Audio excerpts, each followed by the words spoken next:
10%. How many is left? 90%. Which one of those belong to God? Oh, you're getting smart. Okay. All right. So then why would God, if he owns all 1,000, want you to put aside 10% if all but still belongs to him? Why? If you can manage the 10% properly, then he is happy to trust you with the 90% that's left. But because you've been unfaithful in the 10%, you keep losing the 90%, so you end up with no percent. That's why you're broke. And so you tell God, I can't pay tithes this week. Tithing is a controversial topic to many. The questions have always been, does God really need our money? And for what purpose? Why should we tithe? Why should God give us his stuff and ask for 10% when the 100% belong to him? Of course, he owns a cattle on 1,000 hills. Those are questions that many are seeking. Here's the thing. If God owns 100% of everything, why should he ask for 10% when he can take it by himself? Maybe God is not after the 10%, but something else. Here is Dr. Myles Munroe, one of the greatest explanations on tithing that I have come across. In this video, Dr. Myles Munroe demystifies some questions on tithing. Check this out. Dr. Myles Munroe on the greatest explanation on tithing. Money. Money is easy to get. Money is supposed to come to you. So if it keeps moving away from you, it is telling you something. You can't manage. I'm serious about this. Let me show you some scriptures here. Because God does not encourage waste.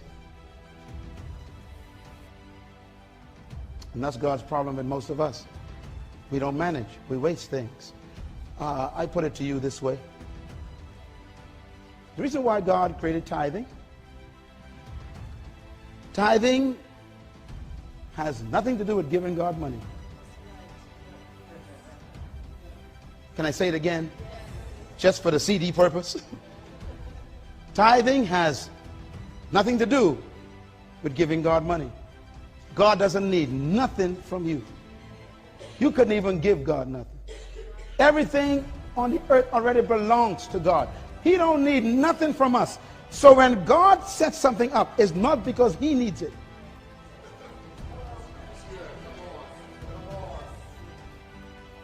Tithing and offering is God's management training program for mankind. Boy, this is so important. God doesn't need a penny from us.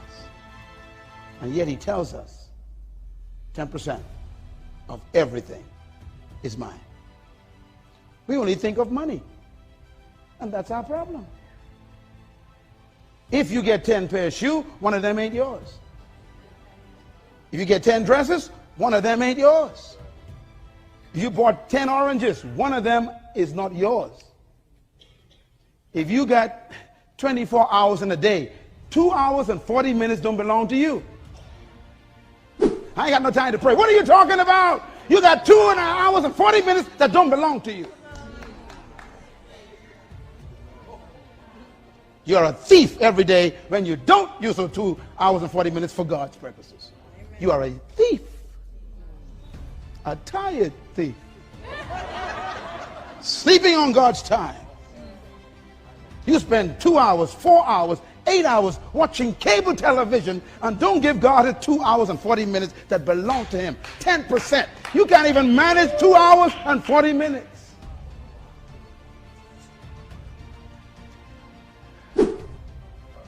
You're trying to get money. It ain't money ain't your problem. Management is your problem. God could any time of day command you to give the dress away in your closet. One of them ain't yours.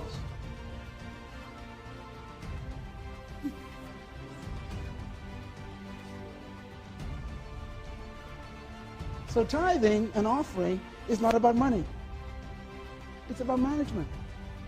can you consistently, God says, put aside 10% of everything for my purposes? That's tithing. Can you consistently? Now, let me tell you something. Listen. 100% of everything belongs to God. What did I say? 100% everything belongs to God. No. Say it again. What did I say? 100% everything belongs to God. Okay. So, God blesses you with a paycheck of $1,000. How much of that belongs to God? Okay, you're doing good. You're smart. Now, how much did God say to put aside for his work? 10%. How many is left? 90%. Which one of those belong to God? Oh, you're getting smart. Okay. All right. So then why would God, if he owns all 1,000, want you to put aside 10% if all of it still belongs to him? Why? Because it's not about the money. It's about your ability to put it aside.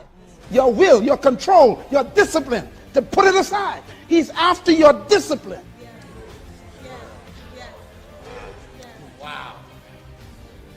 If you can manage the 10% properly, then he is happy to trust you with the 90% that's left. But because you've been unfaithful in the 10%, you keep losing the 90%, so you end up with no percent. That's why you're broke. And so you tell God, I can't pay tithes this week. Things tough. We're in crisis right now, God. You got to figure this out. Things too rough. And God is saying, what are you talking about? Your salvation is in the tithe. Come on. Wow.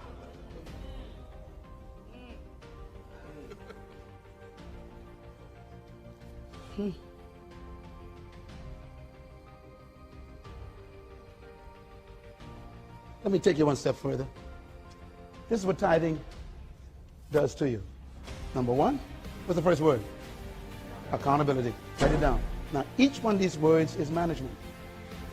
If you keep paying your tithes and giving your offering, you automatically first become accountable. What's the second word? Discipline. For you to put that aside every single time, it takes control. What's the third word? Honesty. For you to be a tither, that means no one's watching except God. And he knows if you're paying it or not. You can lie to everybody else, but God knows if you're paying 10%. That means it makes you honest. And managers must be honest. What's the fourth word? Diligence. Diligence means that you work at it constantly to make sure you don't steal that 10%. That's what managers are supposed to do. What's the next word? Oh my God. That's what's wrong with managers. They are unfaithful. And it takes faithfulness to tithe.